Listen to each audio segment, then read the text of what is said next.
There is a force you have always carried within you, one you have never truly learned to use. It is not physical strength. It is not intelligence, talent, or luck. It is something far more fundamental, something that precedes every action, every decision, every achievement in your life. It is the direction of your thoughts. Because what you silently repeat to yourself, day after day, hour after hour, always ends up shaping your reality.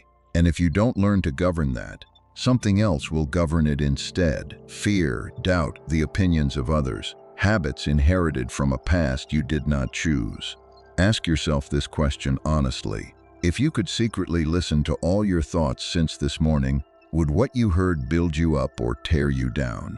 Would those thoughts speak of possibilities or obstacles, of potential or lack, of courage or impending defeat? The answer to this question is the true picture of the life you are building. The Stoics understood this with striking clarity. They weren't trying to escape the world. They were trying to master themselves within it. And this mastery always began in the same place, within, in the silence of the mind, where no one else can enter. Marcus Aurelius, who ruled an entire empire, wrote every night for himself, not for glory, but to stay aligned with what he wanted to think, feel, and become. This simple act is the very definition of what this video will teach you.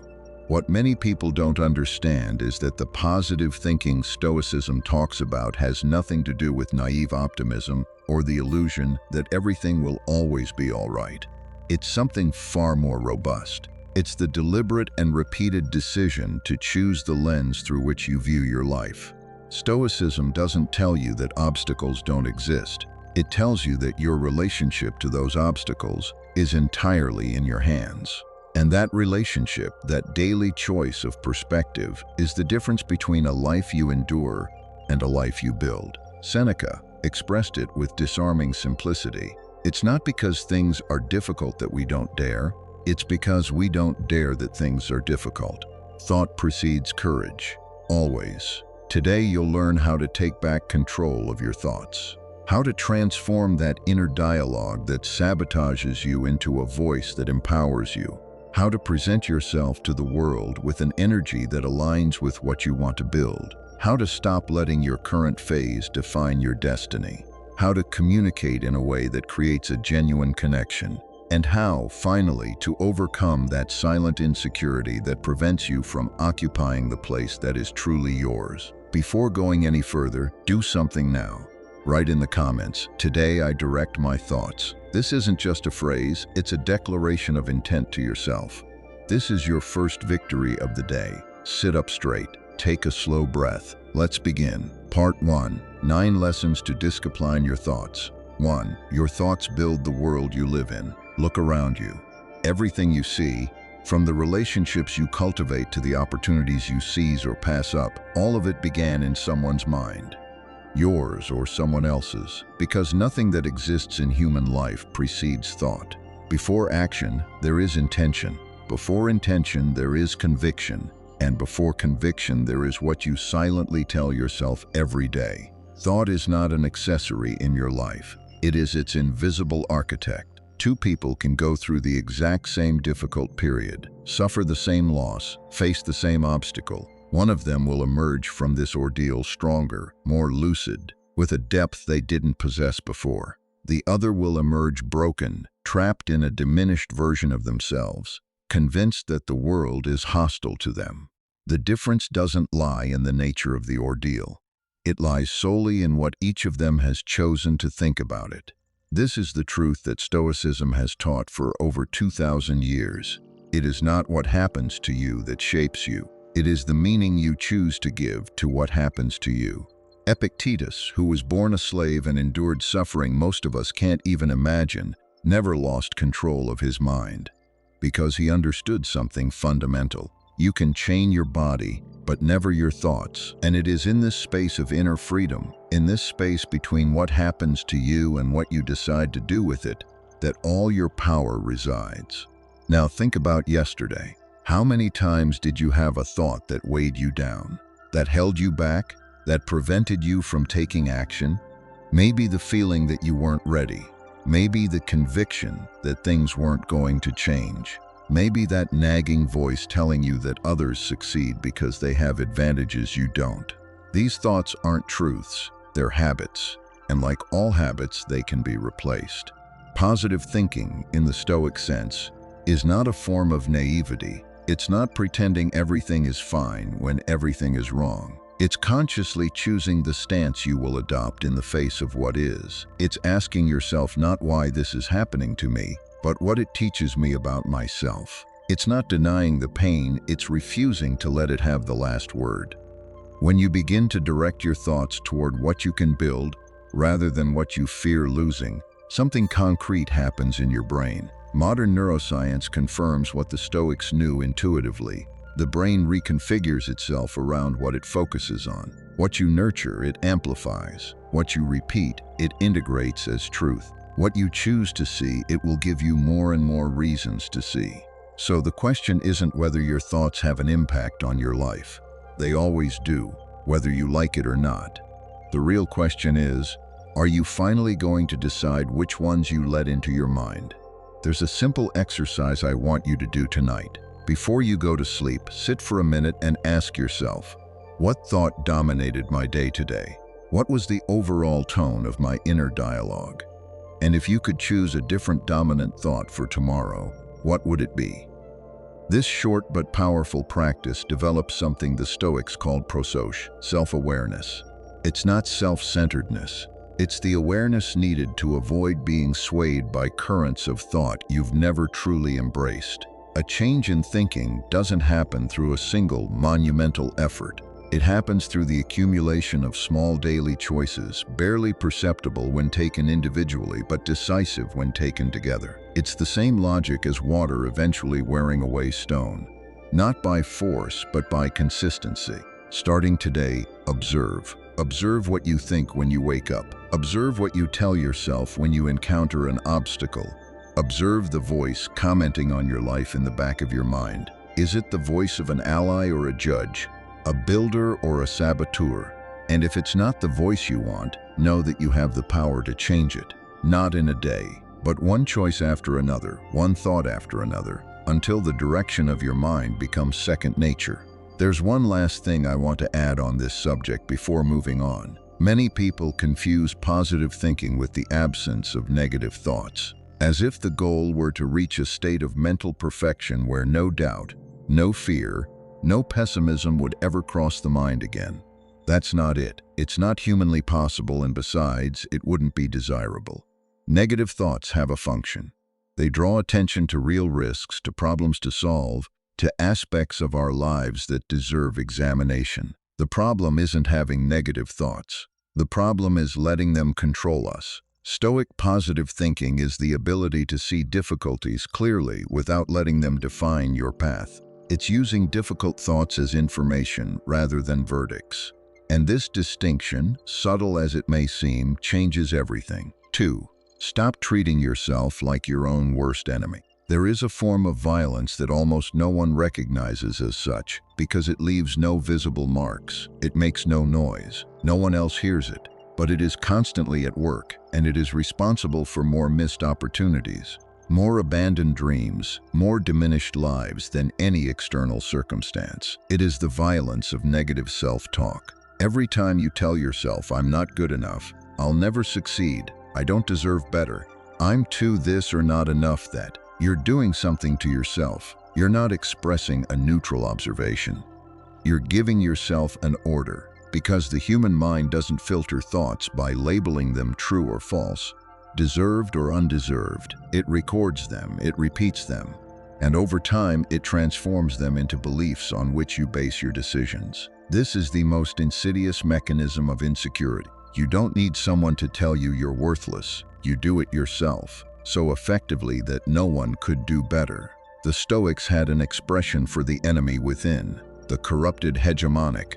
The hegemonic is the ruling faculty of the mind, that part of you that decides what you will think, believe, and feel. When it is corrupted by destructive thought patterns, everything else follows. Your decisions become hesitant. Your relationships become defensive. Your energy is spent defending yourself against yourself. But here's what you absolutely must remember. You don't have to put up with this indefinitely. Start by observing, without further judgment, what you tell yourself in difficult moments.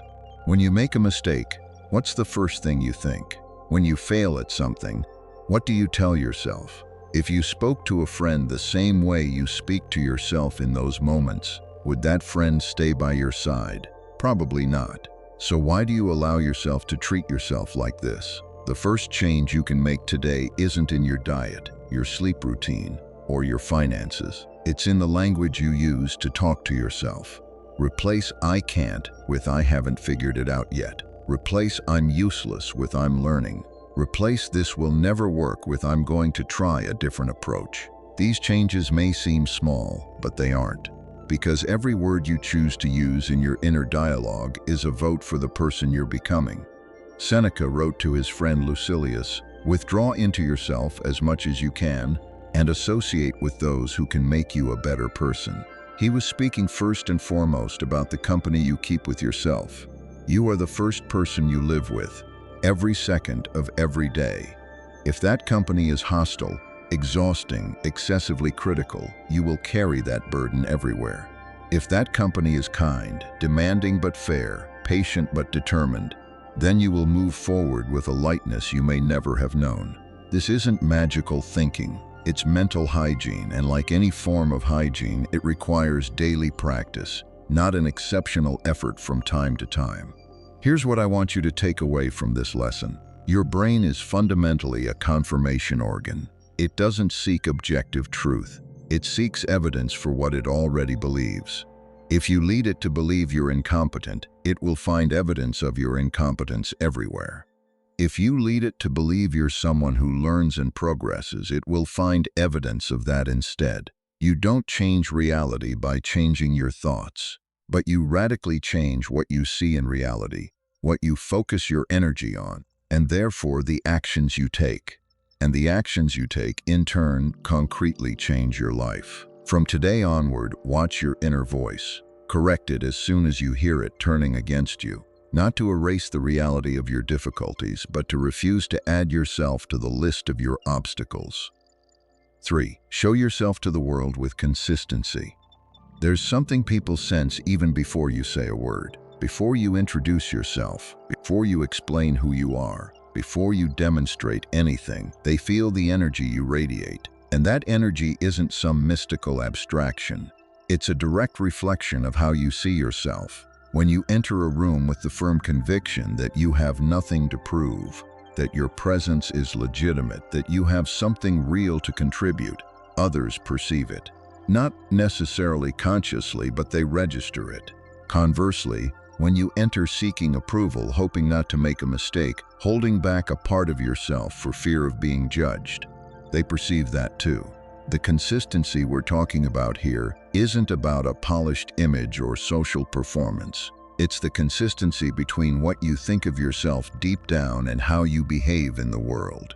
And this consistency is built from the inside out, never the other way around. You can't act with confidence if you don't already think with confidence. But you can begin to act as if you do. Not in the sense of pretending to be something you're not, but in the sense of adopting an attitude that aligns with the person you're working towards becoming. The Stoics called this virtuous premeditation, asking yourself how the person you want to be would behave in this situation, and then acting accordingly. William James, the father of modern psychology, wrote something that perfectly echoes this Stoic thought. He said that we don't act because we feel good. Posture precedes feeling. Behavior precedes conviction. You don't wait to feel courageous to act courageously. You act courageously until courage becomes your natural state. In practical terms, this means several things. It means not shrinking in a conversation so as not to be a hindrance. It means speaking clearly rather than getting lost in phrases that feel justified before they've even been uttered. It means looking people in the eye not because you're trying to impress them, but because your presence deserves to be seen. The world doesn't see you as you are. It sees you as you present yourself, and you present yourself as you perceive yourself. It's a circle. The good news is, you can enter that circle from any point. You can start by changing how you see yourself. You can start by changing how you behave. But you have to start. The next time you enter a space, a meeting, a conversation, a room full of strangers, ask yourself this question: what is my presence communicating right now? Am I communicating clarity or confusion, direction or hesitation, security or a need for approval? The honest answer to this question is your starting point. There's something I want to add here, because it's often misunderstood. Being consistent doesn't mean never doubting yourself, never being vulnerable, never experiencing moments of uncertainty. The Stoics didn't advocate rigidity. They advocated for grounded authenticity, an authenticity that isn't swept away by every emotional wave, but that also knows how to embrace what is true in the moment, with grace and without a mask.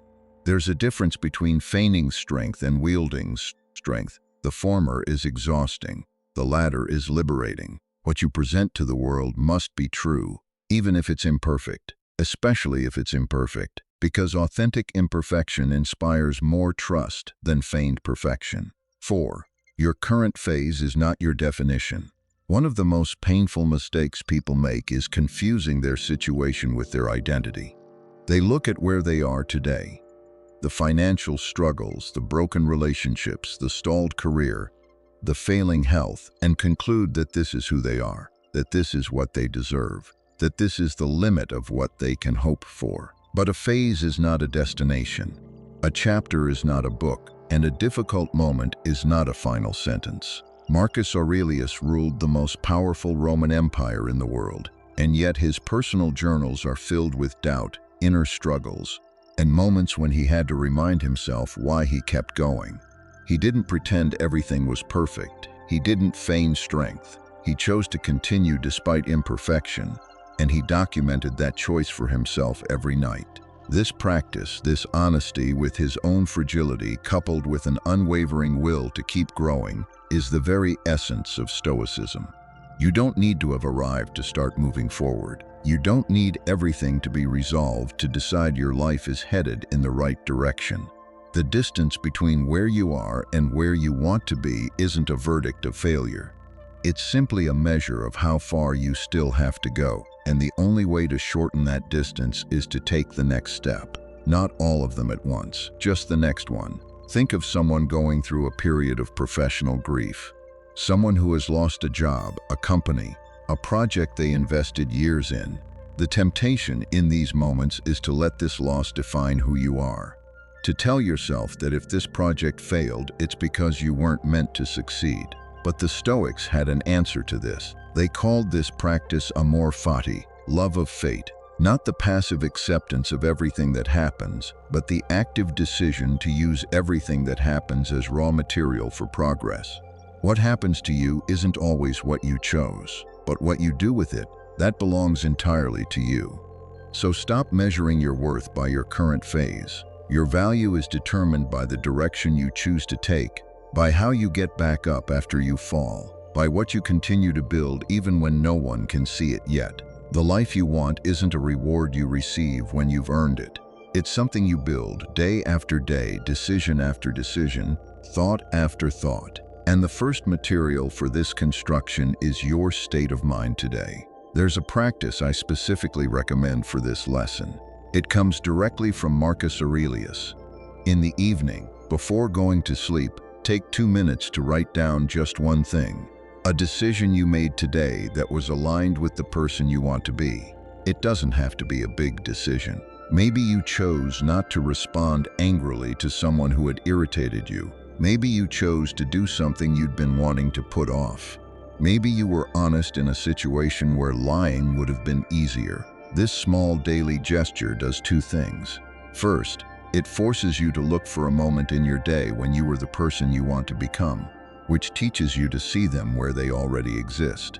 Second, it strengthens the identity you're building, showing you that you're not just aspiring to something, but already on the path. Your current phase is not your definition, but what you choose to do with it, that is your definition. 5. Build your self-confidence like you build a muscle. Confidence isn't a gift. It's not something some people are born with and others aren't. It's the result of practice. Like any muscle, It grows with use and atrophies with inactivity. And like any muscle, it can be trained even from scratch, even from deep pain. The first thing you need to understand is that confidence doesn't precede action. It results from it. You don't wake up one morning feeling confident and decide to act accordingly. You act despite the lack of confidence, and it's in that act that confidence begins to grow. Every time you do something that seemed difficult or scary, your brain registers a fact. You were able to do it, and that fact becomes a foundation, a fragile foundation at first, but one that grows stronger with each repetition. The Stoics practiced what they called ascesis, deliberate training, not to punish the body or mind, but to prove to themselves that they could endure more than they believed. They voluntarily placed themselves in uncomfortable situations, not out of masochism, but to push the boundaries of what they defined as possible. Because they knew that the limits we impose on ourselves are almost always more restrictive than our actual capabilities. Here's a practical exercise. Every morning, before you touch your phone, before checking your messages or the news, take 2 minutes, and in those 2 minutes, name aloud 3 things you are genuinely grateful for. It doesn't have to be grand. The health of someone you love, a meal you had yesterday, the ability to see, hear, and think. Gratitude isn't empty sentimentality. It's a neurological exercise. It redirects your brain's attention to what is present and functioning in your life, rather than to what is lacking or frightening. And when your brain starts the day focusing on what's going well, it's in a much more receptive state for courageous action. It's less likely to overestimate risks, magnify obstacles, or get lost in catastrophic scenarios. It begins to see possibilities rather than threats. Think of 2 people experiencing the same disappointment. One thinks, "This proves I'm not cut out for this." The other thinks, "This is the information I needed to adjust my course." The disappointment is identical, but the person who emerges stronger is the one who chose how to use it. This choice is itself an act of trust, and each time you make that choice, your trust grows a notch. Let's go back to Robin Sharma, who wrote something I want you to take with you. You'll never change your life until you change something you do every day. Self-confidence isn't a destination. It's a daily practice. It's the vote you renew every morning, even without guarantees, even without applause, even in complete silence. It is this silent vote that ultimately changes everything. I want to pause for a moment on something I often hear. People say, "I try to be positive, but it doesn't come naturally to me." As if optimism were an innate disposition granted to some and denied to others. That's not true. What we call natural is almost never innate. It's simply a habit so deeply ingrained that we've forgotten we learned it. People who seem naturally confident have, in the vast majority of cases, gone through profound moments of doubt. But they have developed, consciously or unconsciously, practices that allow them to return to a state of confidence after each setback. What you call natural in others is the result of training you don't see. And if they were able to train it, you can too. There are no exceptions to this rule. Here's a second practice element for this lesson. In addition to the 3 reasons for gratitude in the morning, add an intention. Something you want to be or do today, phrased positively. Not "I will try not to be late, but I will be punctual and present." Not "I hope I don't argue with anyone, but I will navigate today's tensions calmly." This positively phrased intention gives your brain a concrete direction, a course. And a brain with a course is infinitely more effective than one adrift in the fog of its worries. 6. Integrate your goals into your identity, not just your agenda. There's a reason why most goals die before they're achieved. It's not a lack of method. It's not a lack of time. It's the fact that these goals remain external to the person who sets them. They're on a list, in an app, maybe in a nicely covered notebook, but they're not integrated into the identity of the person who wrote them. Here's the difference. Someone who says, "I want to run a marathon," is acting out of desire. Someone who says, "I am someone who runs," is acting out of identity. And the human brain is mobilized to defend and confirm identity, not to satisfy desires. When something is part of who you are, you don't need motivation to do it. You do it because that's what people like you do. This distinction is not semantic, it is fundamental. It explains why two people with exactly the same goals and exactly the same resources achieve radically different results. One has integrated their goal into their identity. The other continues to see it as something they hope to accomplish someday. The Stoics understood this instinctively. When Epictetus taught his students, he didn't ask them what they wanted to do. He asked them who they wanted to be, because he knew that the answer to that question determined everything else.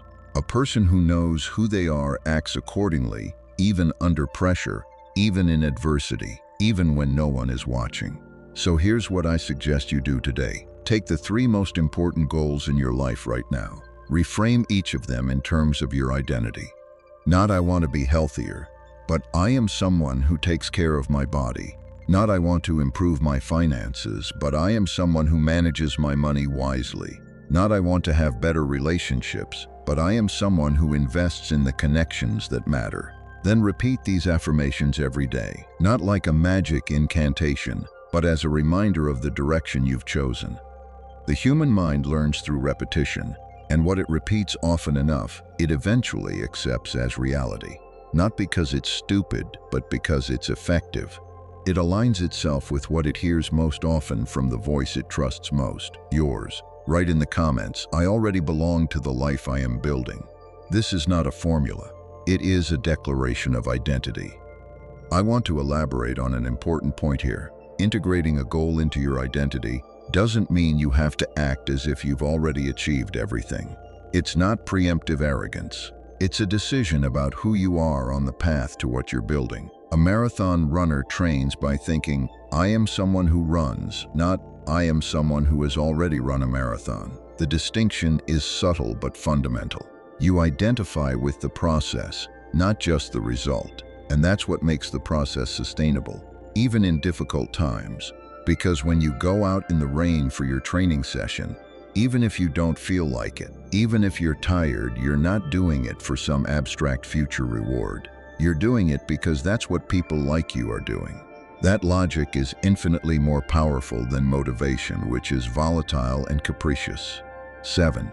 Protect what enters your mind. We are extremely careful about what we eat. We read labels, we choose our food, we pay attention to allergens. But most of us let anything into our minds, at any time, without any filter. Catastrophic news first thing in the morning, constant comparisons on social media, conversations filled with complaints and cynicism, content that provokes anxiety without offering any solutions. And then we're surprised to find ourselves exhausted, anxious, and lacking motivation. This is not a coincidence. It is a direct cause and effect. The mind is an input-output system. What goes in always comes out. If you spend 2 hours a day consuming content that amplifies fear, outrage, or despair, you're spending 2 hours a day programming your brain for fear, outrage, and despair, and your brain, which is a remarkably efficient machine, will begin to perceive the world through that lens. It will confirm what it has learned to look for. Seneca had a specific warning for his contemporaries. He advised them to beware of crowds, not physical crowds, but the collective mindset one absorbs when immersed in them for too long. He understood that mental habits are transmitted through imitation, and that those who are not vigilant gradually adopt the thoughts of their surroundings, for better or for worse. Today, social media is that crowd, and the algorithms are designed not to nurture you with what helps you grow, but to keep you hooked on what triggers a strong emotional reaction. Fear, anger, envy, outrage. These emotions keep you glued to the screen, and meanwhile, they settle in your mind like sediment. Filtering what enters your mind isn't arrogance. It's not escaping the real world. It's taking responsibility for yourself. It's understanding that your ability to think clearly, to feel serenity, to act with intention, depends directly on the quality of what you consume mentally. So choose carefully the voices you listen to, the content you follow, the conversations you engage in, not to disconnect from reality, but to keep your mind in a state where it can act upon that reality, rather than simply react to it. What you let in today becomes what you think tomorrow. And what you think tomorrow becomes what you experience the day after tomorrow. There's a practical question I want you to ask yourself this week. Look at the list of content you've consumed over the past 7 days. The accounts you follow on social media. The conversations that have taken up the most energy. The news stories you regularly check. And ask yourself honestly, does each of these things nourish me or drain me? Do they broaden my horizons or narrow them? Do they inspire me to act or paralyze me into contemplating chaos? This isn't about cutting yourself off from the world entirely. It's about choosing the proportion and nature of what you let in. Just as an athlete carefully chooses what they eat because they know their performance depends on it, you must carefully choose what you consume mentally because the quality of your thinking depends on it. 8. Your creativity is a tool, not a talent reserved for a select few. There's a persistent myth that creativity is a gift bestowed upon a select few. Artists, geniuses, inventors, and that the rest of humanity can only admire their work from afar. This myth is not only false, it's dangerous, because it deprives countless people of access to one of their most powerful tools. Creativity isn't about artistic talent.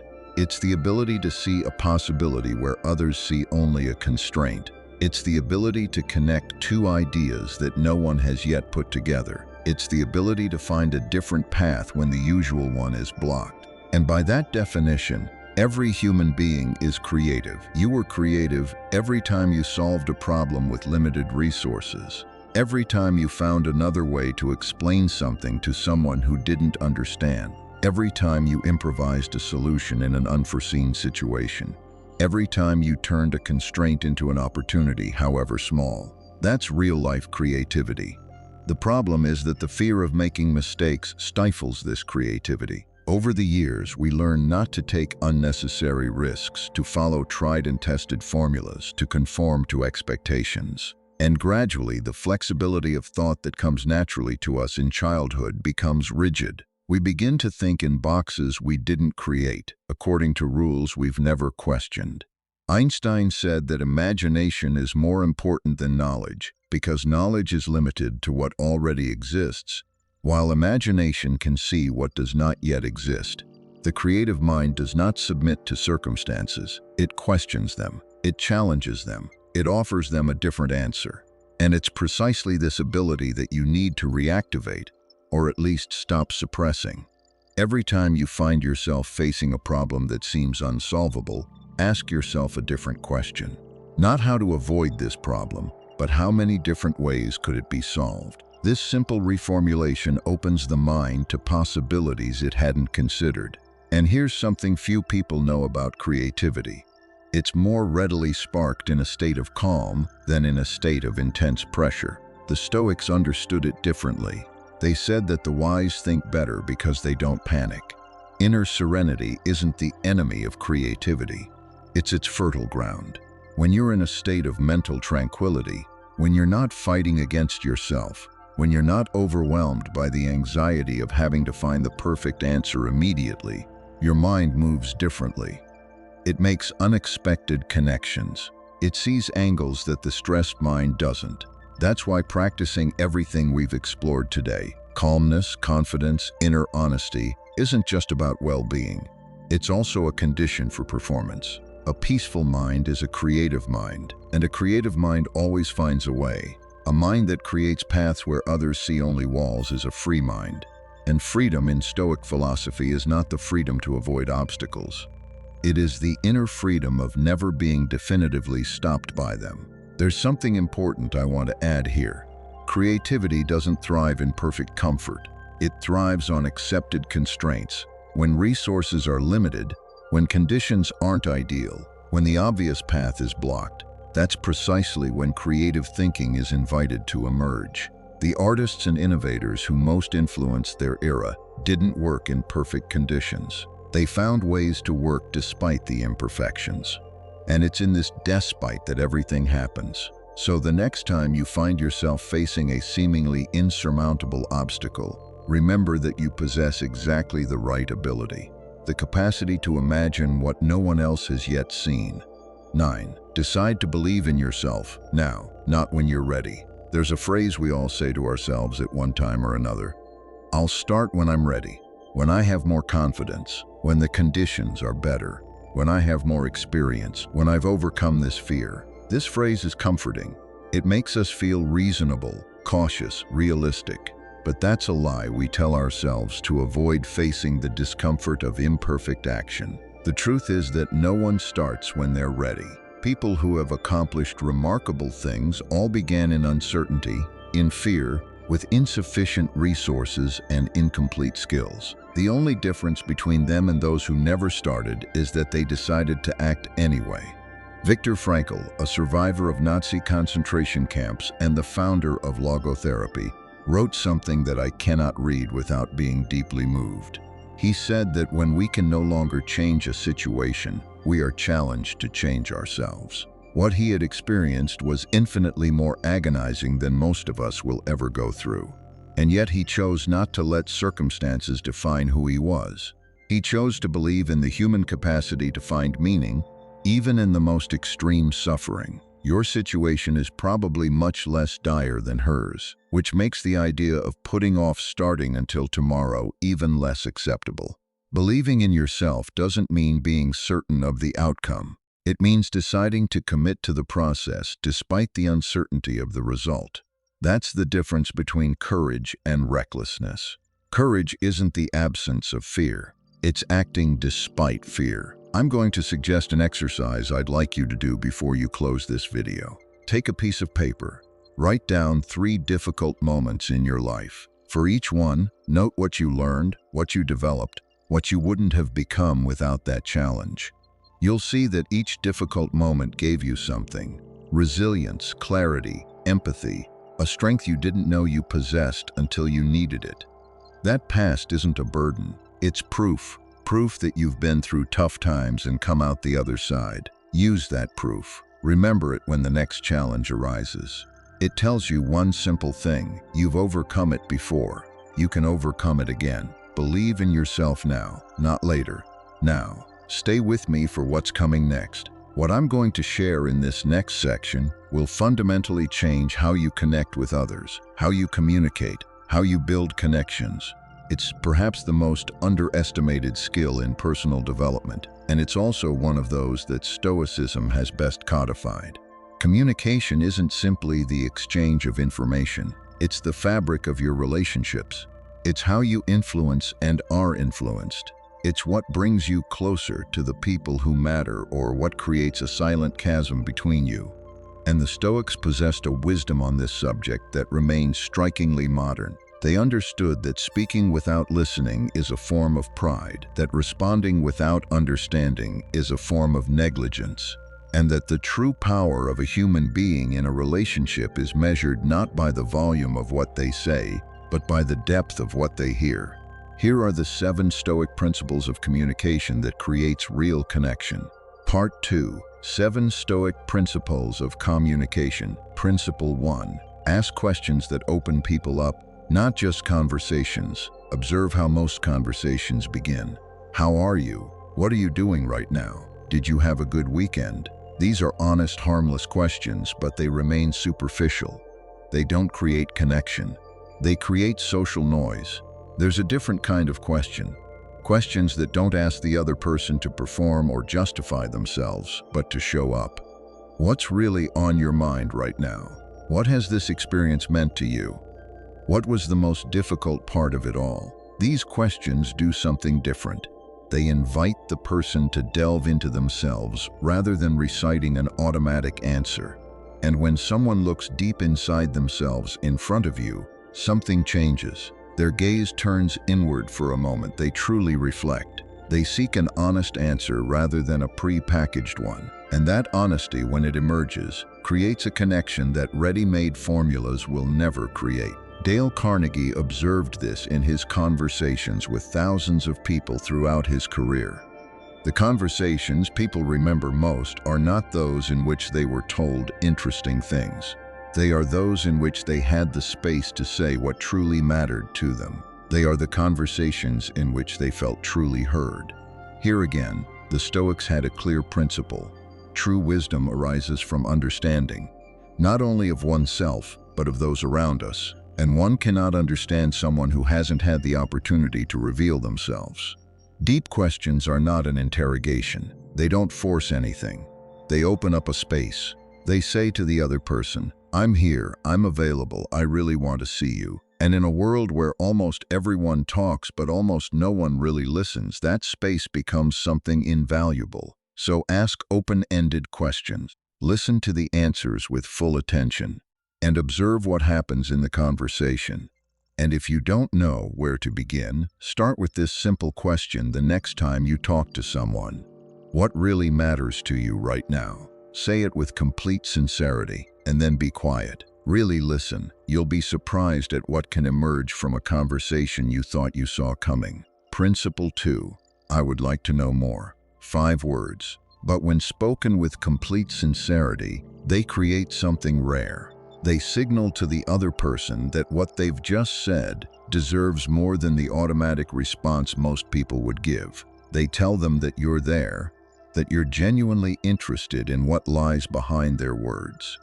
Here's the trap almost everyone falls into in conversation. Someone mentions something that moves or excites them, and instead of staying in their world, we immediately retreat into our own. "Oh yeah, I've experienced something similar. It reminds me of an experience I had. I've always thought that it's just natural instinct, but it's also what kills deep conversations before they even have a chance to begin." True listening isn't simply about not talking while the other person is speaking. It's the active act of remaining in the other person's world, settling into it, and showing interest without trying to return to oneself. It's this quality of presence that we immediately notice in some people, without always being able to name it. These people seem genuinely interested in what you're saying. They don't seem to be waiting for their turn to speak. They seem to genuinely want to understand what you're experiencing. Epictetus said that we have 2 ears and only 1 mouth for a reason. It wasn't a joke. It was a philosophy of listening. When you listen to someone like that, when you ask, "I'd like to know more," and you truly mean it, the person in front of you feels something shift. Their shoulders relax. Their voice becomes more sincere. The words that come are truer, more personal, more alive, because someone has finally given them permission to fully exist in the conversation. And that person will remember you, not because you were brilliant or impressive, but because in your presence they felt interesting.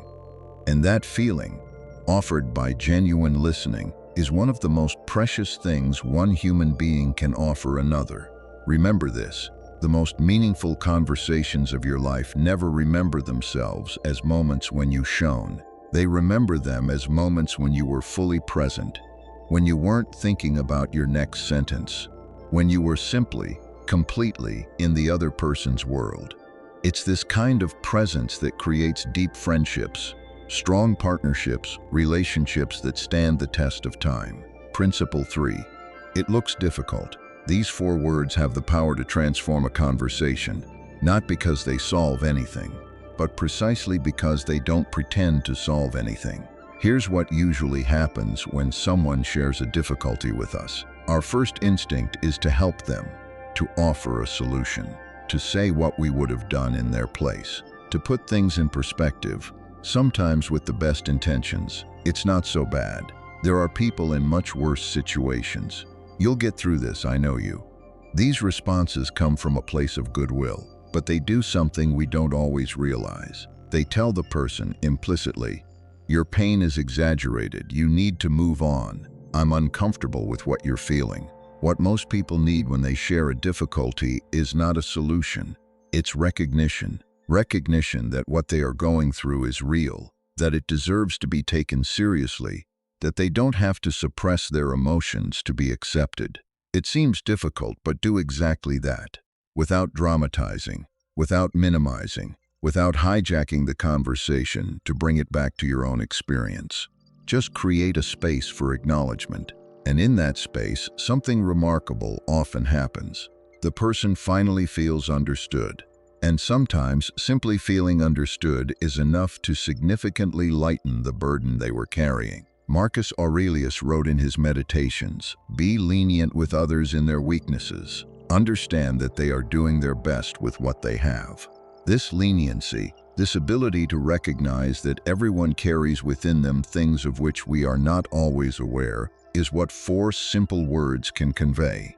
Validating someone's pain is not agreeing with everything they think. It's recognizing their humanity. And this recognition is the foundation of all deep relationships. We need to understand why validation is so rare. We live in a culture that values solutions, performance, and optimization. As soon as someone expresses a difficulty, our cultural reflex is to correct, advise, and improve. This reflex is so deeply ingrained that many people mistake it for help. But there's a fundamental difference between helping someone solve a problem and helping someone navigate an emotion. The second form of help is often the most urgent, and it's precisely the one we least naturally offer. It seems difficult is a way of saying, I'm not in a hurry to see you get better. I'm here while you go through it. And that simple, patient presence without a hidden agenda is one of the most precious things one human being can offer another. Principle 4, I don't know. 3 of the most courageous words a human being can utter, because they go against one of the deepest conditionings of our modern societies. The idea that not knowing is a weakness, a shame, something to be hidden at all costs. Observe how people react when faced with a question they don't know the answer to. There's improvisation, vague formulations that sound like an answer but aren't. There's deflection, changing the subject before the gap becomes too obvious. There's over-explanation, drowning the question in a flood of words to mask the lack of substance. Ultimately, it all stems from the same fear, the fear of being seen as inadequate if you admit you don't know everything. But here's what happens when someone simply says, I don't know. The atmosphere changes. The pressure of social performance evaporates. The conversation shifts from competition to exploration, and the other person often relaxes. Because they no longer need to pretend either, because they're in front of someone real, someone who doesn't need to have all the answers to be present. Socrates made this stance the foundation of his entire philosophy. All I know is that I know nothing. This wasn't a form of performative modesty. It was a method. By admitting his ignorance, he opened himself to a boundless curiosity, and he opened his interlocutors to the same curiosity. It is in this space of accepted ignorance that true learning is born.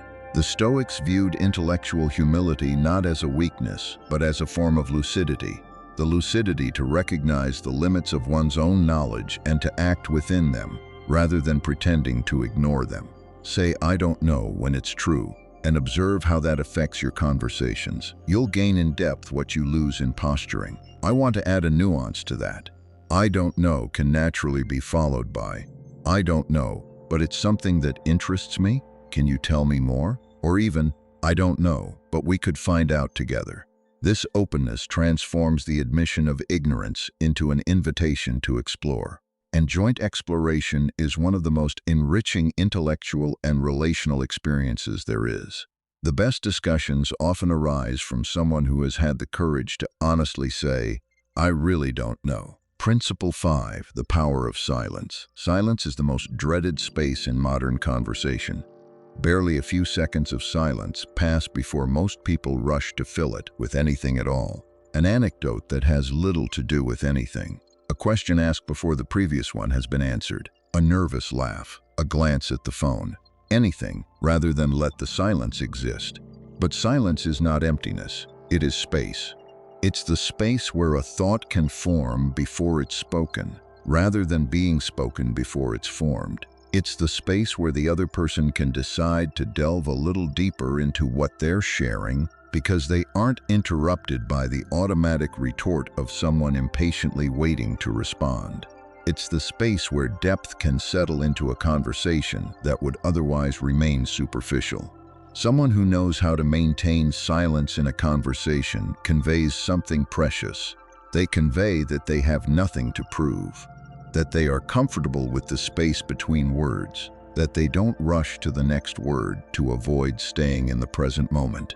And that presence, that ability to remain there without the compulsive agitation of noise, is one of the most calming things one human being can offer another. Marcus Aurelius frequently returned in his writings to the value of inner silence. He didn't advocate withdrawal from the world, but rather the ability to remain grounded amidst the noise, to prevent external agitation from contaminating one's inner space.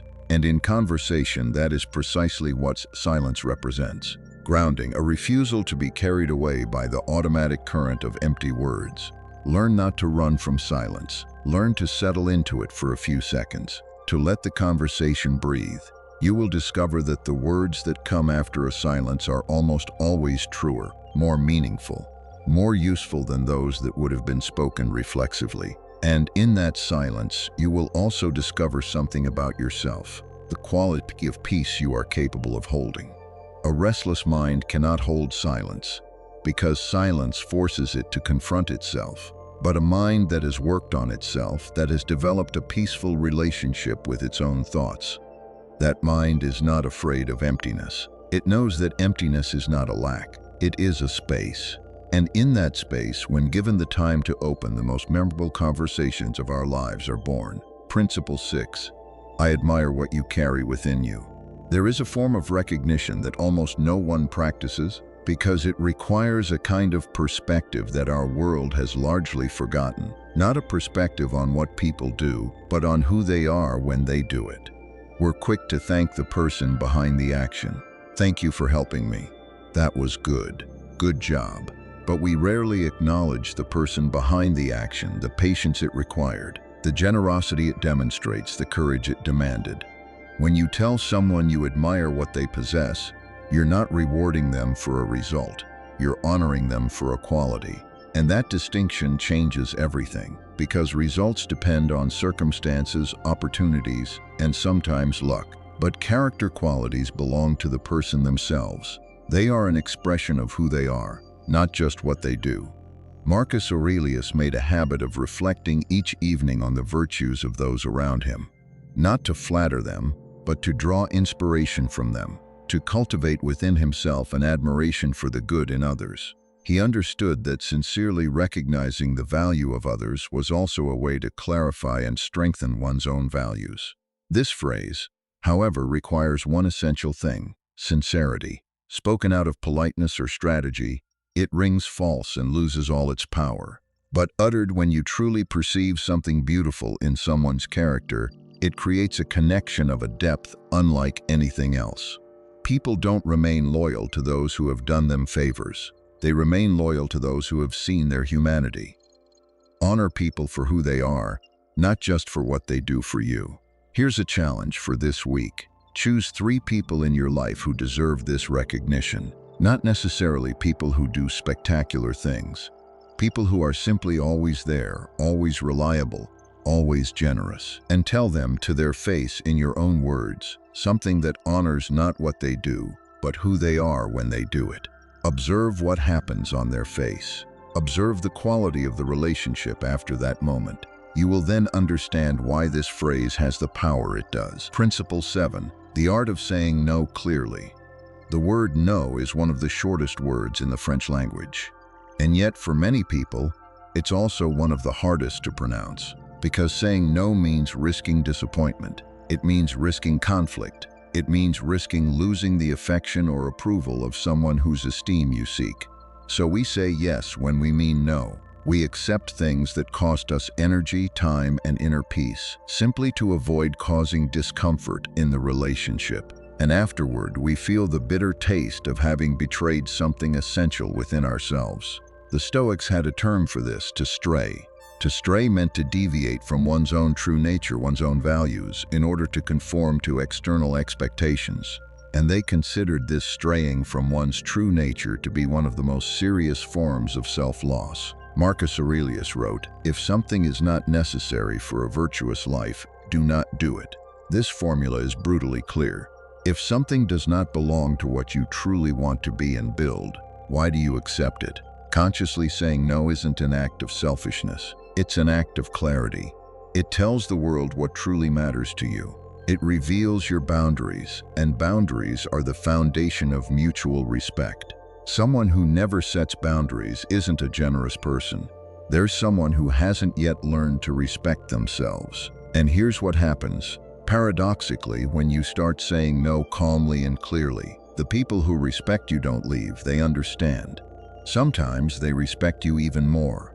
And the people who don't respect your boundaries, well, perhaps their departure was necessary a long time ago. Your no protects the quality of your yes. When you say yes to everything, your yes loses its value. But when you select, when you carefully choose what you commit to, every yes you pronounce has weight, value, and sincerity, and people know it, they feel it. Learn to say no, not harshly, not with endless explanations to justify yourself. Calmly, firmly, with respect for the other person and for yourself. That no doesn't drive away the right people. It attracts exactly those who deserve your presence. Communication isn't about the words themselves. It's about the quality of presence you bring to every interaction. And these 7 principles don't teach you how to speak better. They teach you how to be more present in the conversation, which is infinitely more powerful. These principles don't make you more talkative. They make you more human. And in a world saturated with noise, social performance, and conversations that merely circulate words without ever creating real connection, this humanity is perhaps the most precious asset you can cultivate. Now, let's go even further, because everything we've explored so far, positive thinking, deep communication, self-confidence, all of it runs up against a single common enemy, an invisible, silent, but devastatingly effective enemy: insecurity. Insecurity doesn't strike hard and only once. It works gently, continuously, convincing you that you are less than you are, that you should disappear, that taking your place is presumptuous, that the risks are too high for you specifically. It is the most personal enemy there is, because it doesn't come from outside, it comes from within. And yet, behind every insecurity lies something precious.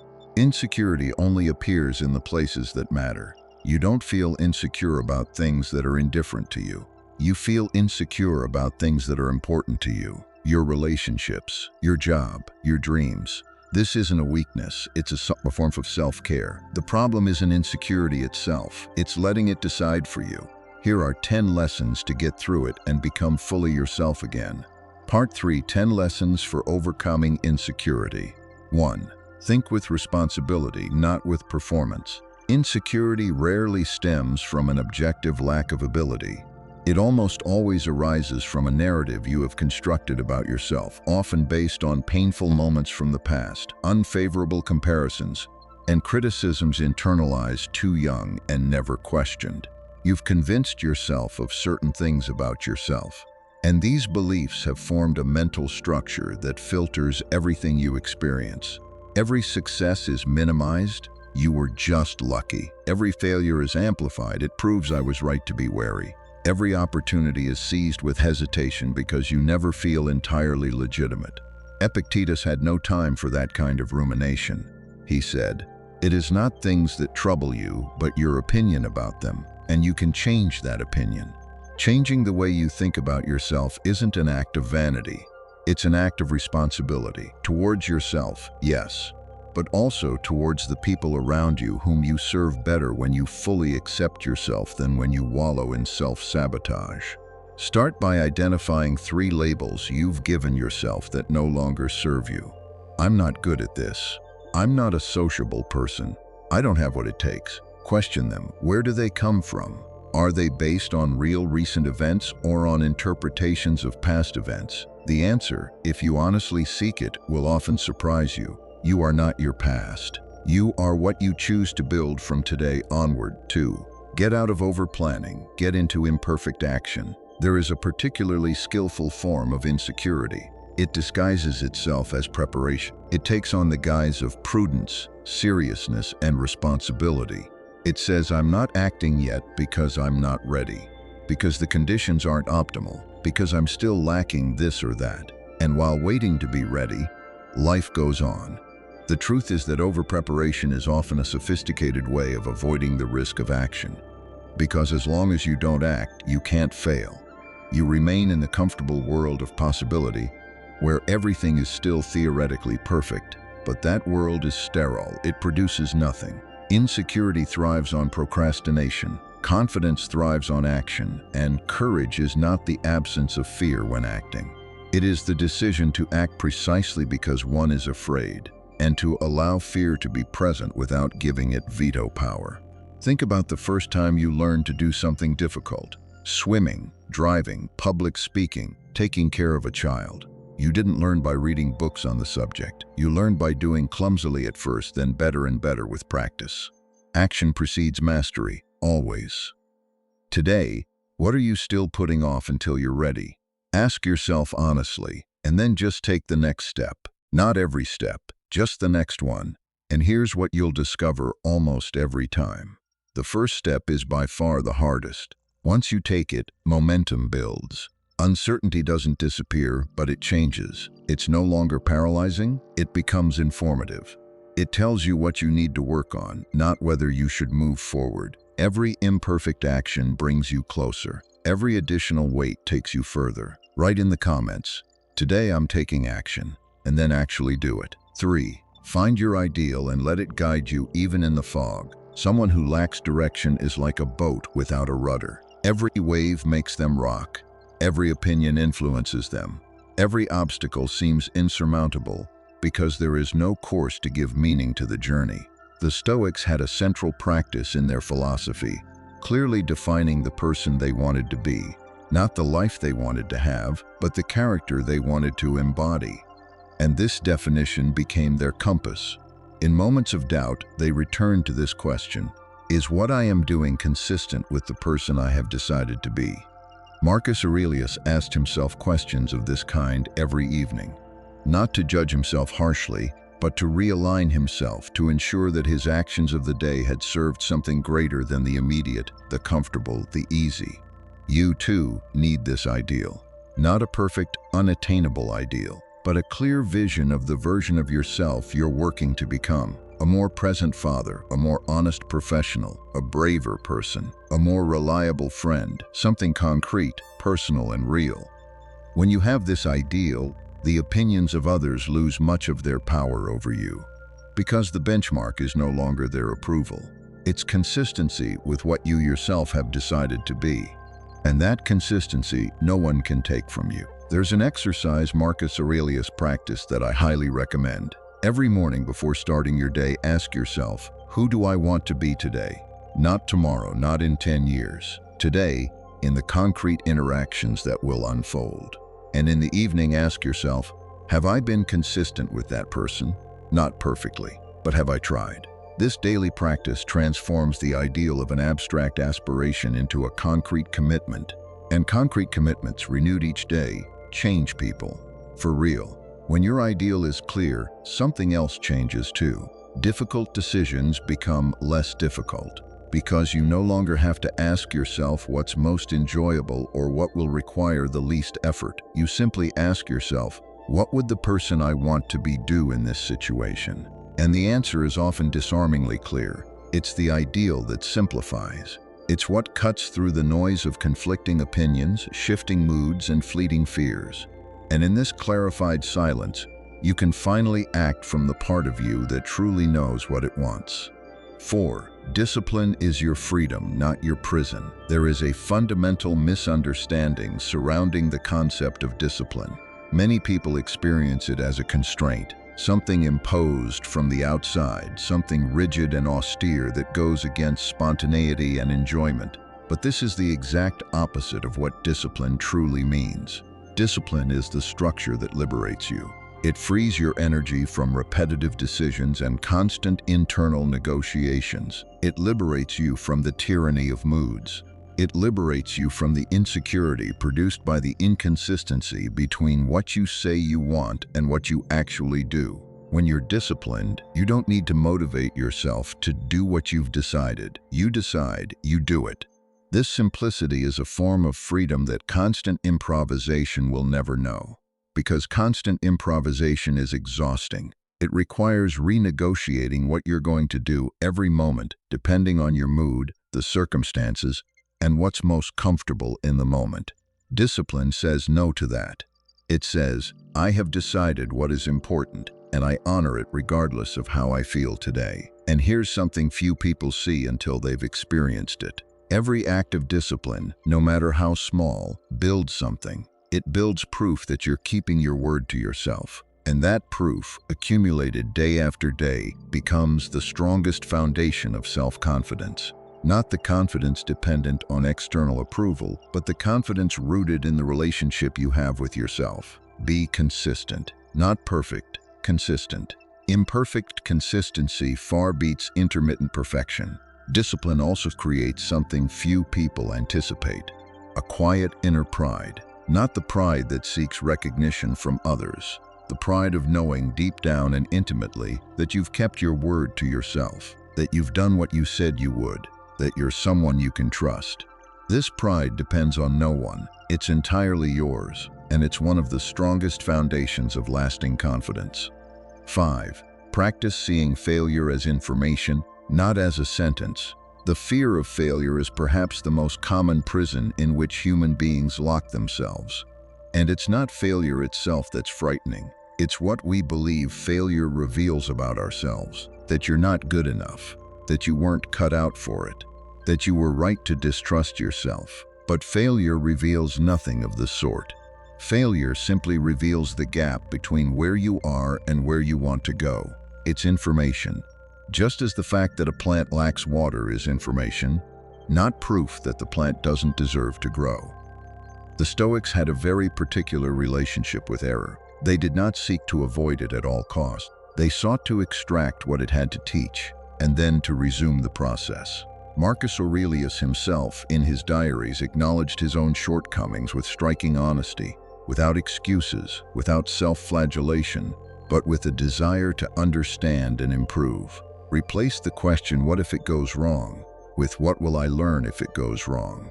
This reframing changes everything. It transforms the potential failure from a threat into a resource. And when you no longer fear failure as a threat, you free yourself to try things you would never have dared to do otherwise. The people who have achieved the most in history are not those who have failed the least. They are those who decided that failure did not have the final say. And in each of their biographies, if you look closely, you will find the same repeated pattern: an attempt, a failure, a lesson, a restart. No greatness without this loop. No mastery without going through it countless times. I want to give you a concrete practice for this. The next time you fail at something, big or small, resist the urge to move on to something else or to wallow in guilt. Take 5 minutes, sit down, and ask yourself these 3 questions. What did this failure teach me about myself? What would I do differently if I tried again? What did this experience give me that will be useful going forward? This short ritual transforms the failure of an unexpected event into an active resource. And over time, you will stop fearing mistakes. You will begin to treat them for what they truly are: demanding but essential teachers. 6. Retrain the inner voice that governs you. That voice has always been there. Even before you open your eyes in the morning, it's there. Before every slightly difficult decision, it comments. Before every risk taken, it evaluates. And if it hasn't been trained to support you, it will systematically work against you. It's not inevitable, it's a habit.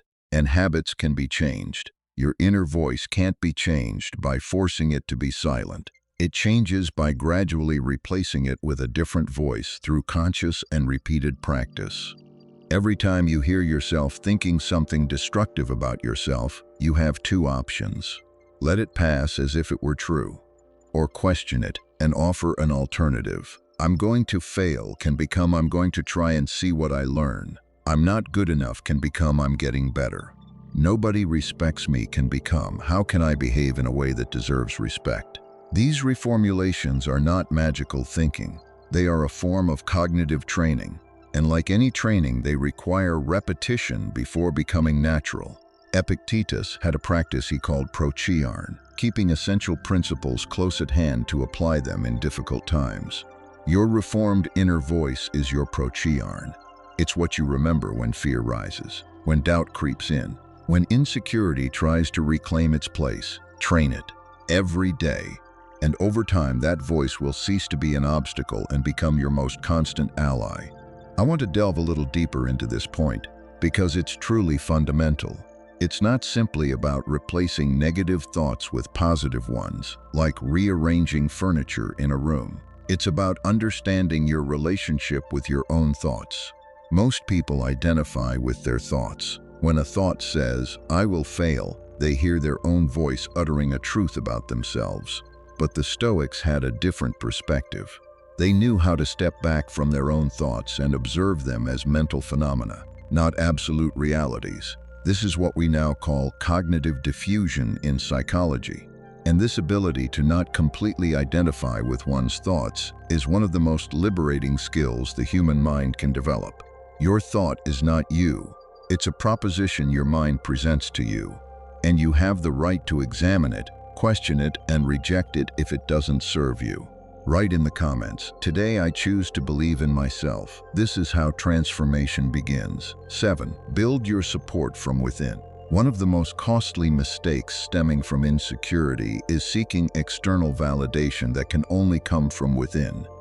It's looking to others for proof of one's own worth, waiting for someone to confirm that one is good enough, competent enough, deserving enough. But no one can do that for you, not sustainably.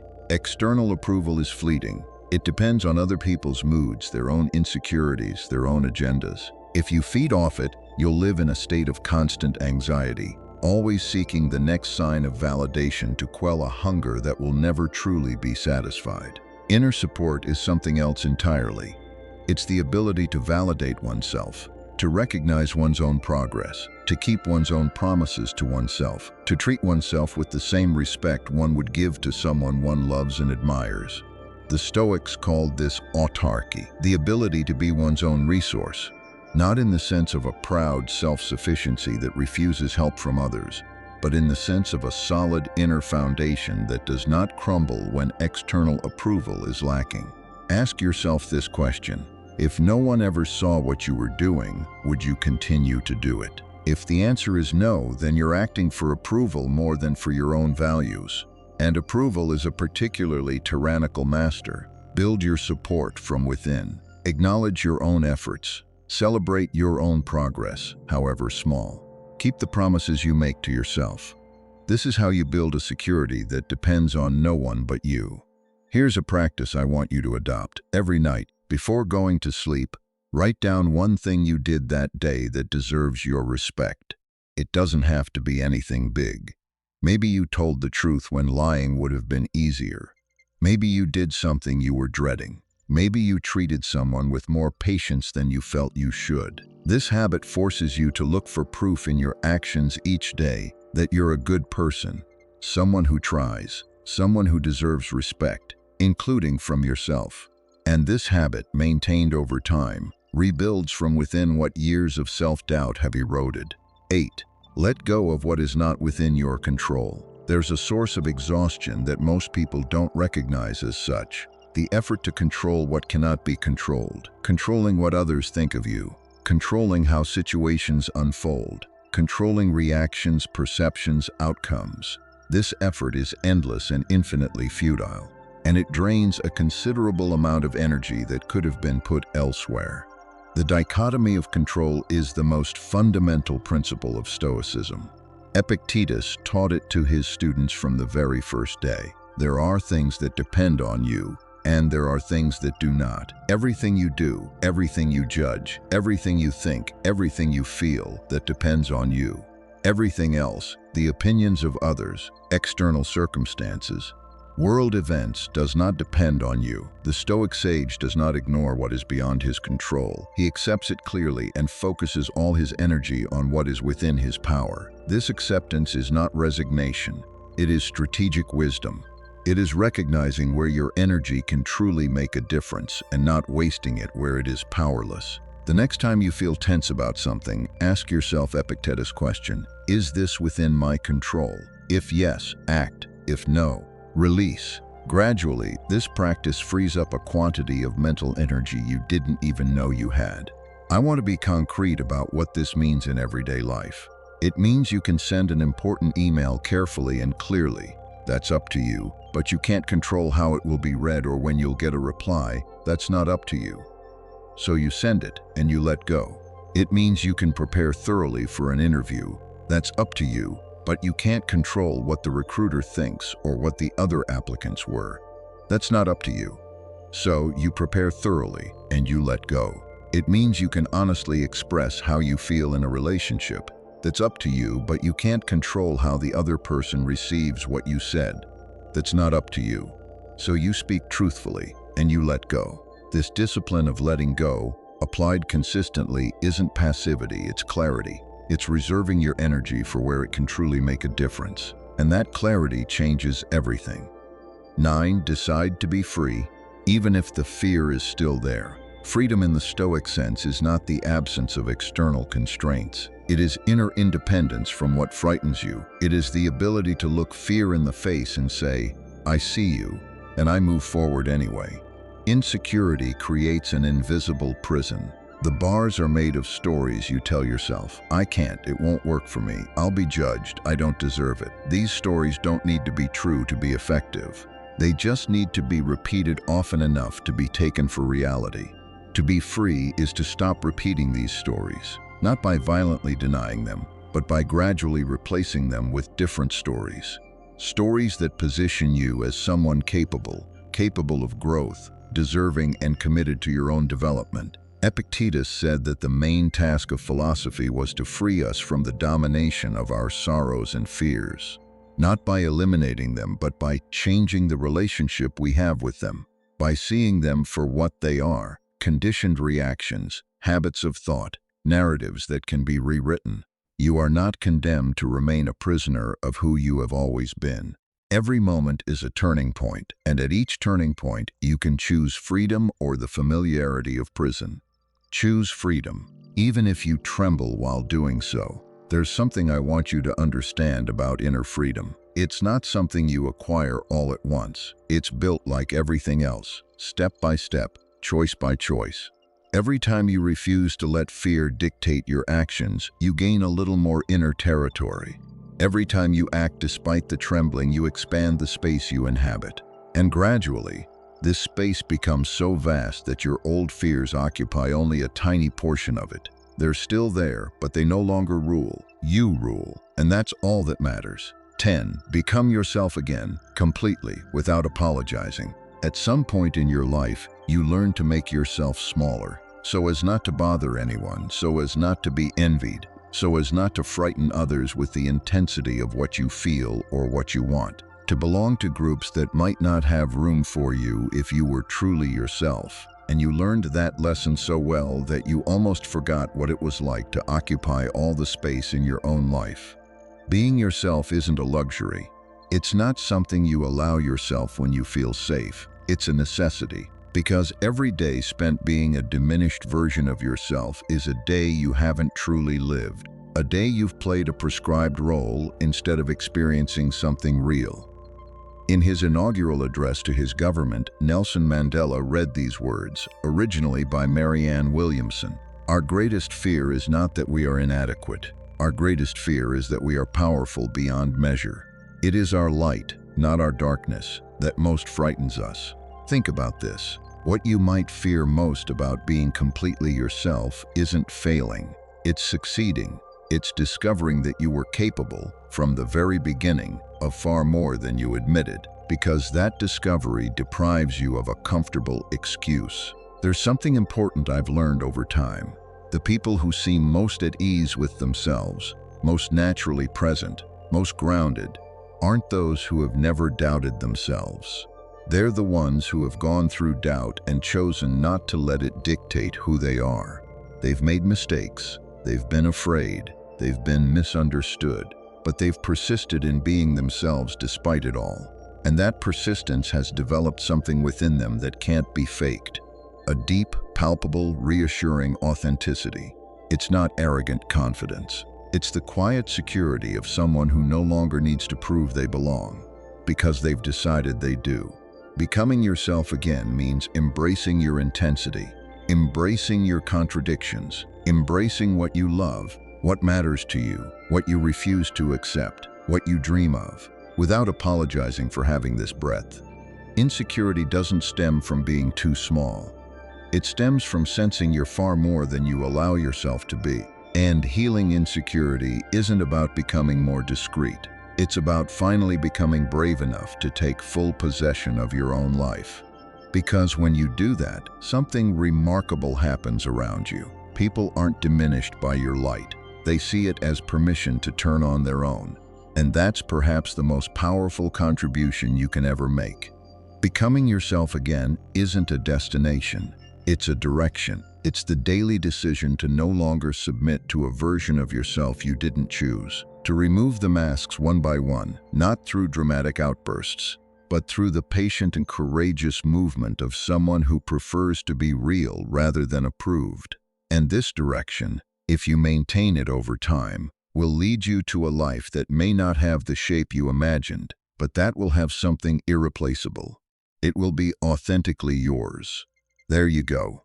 We've covered a lot of ground together today. Thoughts that create your reality, leading to the freedom to become yourself again. Discipline that liberates, leading to communication that connects.